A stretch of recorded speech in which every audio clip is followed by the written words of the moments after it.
11ನೇ ಘಟಿಕೋತ್ಸವಕ್ಕೆ ಇಡೀ ವಿಶ್ವವಿದ್ಯಾಲಯ ಮಧುವಣಗಿತ್ತಿಯಂತೆ ಸಿಂಗಾರಗೊಂಡಿದೆ.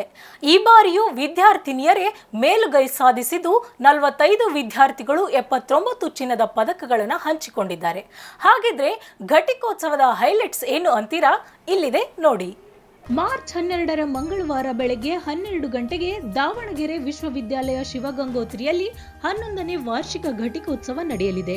ಘಟಿಕೋತ್ಸವದಲ್ಲಿ 32 ಮಹಿಳೆಯರು 32 ಪುರುಷರು ಸೇರಿ 64 ಜನ PhD ಪದವಿ ಪಡೆಯಲಿದ್ದಾರೆ. 45 ವಿದ್ಯಾರ್ಥಿಗಳು 79 ಚಿನ್ನದ ಪದಕಗಳನ್ನು ಮುಡಿಗೇರಿಸಿಕೊಳ್ಳಲಿದ್ದಾರೆ. ಸ್ನಾತಕೋತ್ತರ ಪದವಿಯಲ್ಲಿ ವಾಣಿಜ್ಯ ಶಾಸ್ತ್ರದ ವಿಭಾಗದ ವಿದ್ಯಾರ್ಥಿನಿ ದೀಪ್ತಿ ಜೆ ಗೌಡರ್ 5 ಚಿನ್ನದ ಪದಕ ಮತ್ತು ಹೊನ್ನಾಳಿಯ SMS ಕಲಾ ಮತ್ತು ವಾಣಿಜ್ಯ ಕಾಲೇಜಿನ ವಿದ್ಯಾರ್ಥಿನಿ ಎಸ್ ಸಿಂಧುಬಾಯಿ ಸ್ನಾತಕ ಪದವಿ ವಿಭಾಗದಲ್ಲಿ 3 ಚಿನ್ನದ ಪದಕ ಪಡೆಯಲಿದ್ದಾರೆ. ವಿಶ್ವವಿದ್ಯಾನಿಲಯದ ಕುಲಾಧಿಪತಿ ರಾಜ್ಯಪಾಲ ಥಾವರ್ ಚಂದ್ ಗೆಹ್ಲೋಟ್ ಘಟಿಕೋತ್ಸವದ ಅಧ್ಯಕ್ಷತೆ ವಹಿಸಲಿದ್ದು, ಸಮಕುಲಾಧಿಪತಿ ಹಾಗೂ ಉನ್ನತ ಶಿಕ್ಷಣ ಸಚಿವ ಡಾಕ್ಟರ್ MC ಸುಧಾಕರ್, ಇಸ್ರೋ ಮಾಜಿ ಅಧ್ಯಕ್ಷ AS ಕಿರಣ್ ಕುಮಾರ್ ಘಟಿಕೋತ್ಸವದ ಭಾಷಣ ಮಾಡಲಿದ್ದಾರೆ.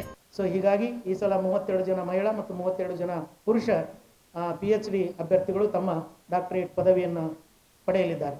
ಇನ್ನು ಸ್ನಾತಕ BA, BSc, BCA, BCom, BBA ಮತ್ತು BV ಎನಿಮೇಷನ್ನು ಇವೆಲ್ಲ B.Ed, B.Ped ಎಲ್ಲ ಪದವಿಗಳು ಸೇರಿ 22-23ನೇ ಸಾಲಿನಲ್ಲಿ 7,288 ಮಹಿಳಾ ಹಾಗೂ 4,077 ಪುರುಷ ವಿದ್ಯಾರ್ಥಿಗಳು ಸೇರಿ ಒಟ್ಟು 12,265 ವಿದ್ಯಾರ್ಥಿಗಳು ಪದವಿಯನ್ನು ಪಡೆಯಲು ಅರ್ಹರಾಗಿರುತ್ತಾರೆ.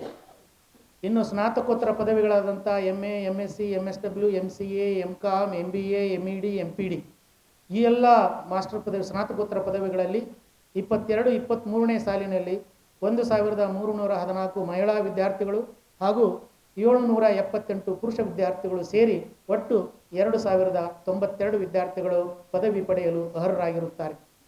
ಸ್ನಾತಕ ಮತ್ತು ಸ್ನಾತಕೋತ್ತರ ಪದವಿಗಳು ಸೇರಿ ಒಟ್ಟು 14,357 ವಿದ್ಯಾರ್ಥಿಗಳು ಈ ಒಂದು ಘಟಿಕೋತ್ಸವದಲ್ಲಿ ತಮ್ಮ ಒಂದು ಸರ್ಟಿಫಿಕೇಟ್ ಅನ್ನು ಪಡೆಯಲು ಅರ್ಹರಾಗಿದ್ದಾರೆ.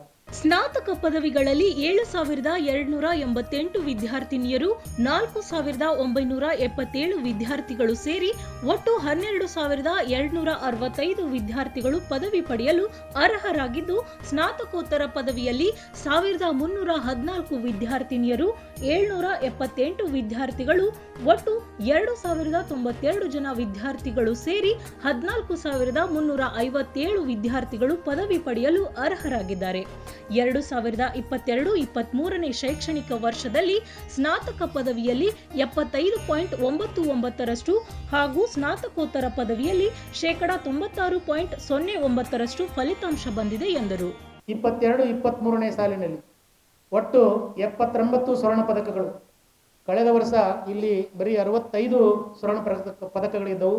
ನಾವು ಬಂದ ಮೇಲೆ ಎಲ್ಲ ದಾನಿಗಳಲ್ಲಿ ಕೇಳಿಕೊಂಡು 65ರಿಂದ 79 ಒಂದು ಸ್ವರ್ಣ ಪದಕಗಳನ್ನು ಈ ವರ್ಷ ಈ 79 ಸ್ವರ್ಣ ಪದಕಗಳು ಸ್ನಾತಕ ಪದವಿಯಲ್ಲಿ 10 ಮಹಿಳಾ ವಿದ್ಯಾರ್ಥಿನಿಯರು ಮತ್ತು 2 ಪುರುಷ ವಿದ್ಯಾರ್ಥಿಗಳು ಸೇರಿ ಒಟ್ಟು 12 UG ವಿದ್ಯಾರ್ಥಿಗಳು 20 ಸ್ವರ್ಣ ಪದಕಗಳನ್ನು ಪಡೆಯಲಿದ್ದಾರೆ. ಹಾಗೂ ಸ್ನಾತಕೋತ್ತರ ಪದವಿಯಲ್ಲಿ 29 ಮಹಿಳಾ ಮತ್ತು 4 ಪುರುಷ ವಿದ್ಯಾರ್ಥಿಗಳು ಸೇರಿ ಒಟ್ಟು 33 ವಿದ್ಯಾರ್ಥಿಗಳು 59 ಸ್ವರ್ಣ ಪದಕಗಳನ್ನು ಪಡೆಯಲಿದ್ದಾರೆ. ಈ ಸ್ವರ್ಣ ಪದಕಗಳನ್ನು ನೋಡಿದಾಗ UGಯಲ್ಲಿ 10 ಮಹಿಳೆಯರು 2 ಪುರುಷರು, PGಯಲ್ಲಿ 29 ಮಹಿಳೆಯರು 4 ಪುರುಷರು. ಹೀಗಾಗಿ ಇವತ್ತು ದಾವಣಗೆರೆ ವಿಶ್ವವಿದ್ಯಾನಿಲಯದಲ್ಲಿ ಈ ಮಹಿಳಾ ವಿದ್ಯಾರ್ಥಿಗಳು ಓದಿನಲ್ಲಿ ಮತ್ತು ರ್ಯಾಂಕ್ಗಳನ್ನು ಪಡೆಯುವುದರಲ್ಲಿ ತುಂಬ ಮುಂದೆ ಇದ್ದಾರೆ ಅಂತ ಹೇಳಿಕೆ ನನಗೆ ಅತೀವಾದಂಥ ಒಂದು ಸಂತೋಷ ಅನಿಸ್ತದೆ. ದಾವಣಗೆರೆ ವಿಶ್ವವಿದ್ಯಾಲಯದಿಂದ ಜನಪರ ಕಾಳಜಿಯ ವಿಜ್ಞಾನಿ ಪ್ರೊಫೆಸರ್ ಕೆ ಸಿದ್ದಪ್ಪ, ವ್ಯಂಗ್ಯ ಚಿತ್ರಕಾರ HB ಮಂಜುನಾಥ್, ನಿವೃತ್ತ ನ್ಯಾಯಮೂರ್ತಿ ಶಿವರಾಜ್ ವಿ ಪಾಟೀಲ್ ಅವರಿಗೆ ಗೌರವ ಡಾಕ್ಟರೇಟ್ ಪ್ರದಾನ ಮಾಡಲಾಗುತ್ತಿದ್ದು, ಒಟ್ಟಿನಲ್ಲಿ ಮಂಗಳವಾರ ನಡೆಯುವ ಘಟಿಕೋತ್ಸವ ಕಾರ್ಯಕ್ರಮಕ್ಕೆ ಇಡೀ ವಿಶ್ವವಿದ್ಯಾಲಯವೇ ಸಜ್ಜಾಗಿದ್ದು, ಈ ಬಾರಿಯೂ ಮಹಿಳೆಯರು ಮೇಲುಗೈ ಸಾಧಿಸಿದ್ದು ಶ್ಲಾಘನೀಯ.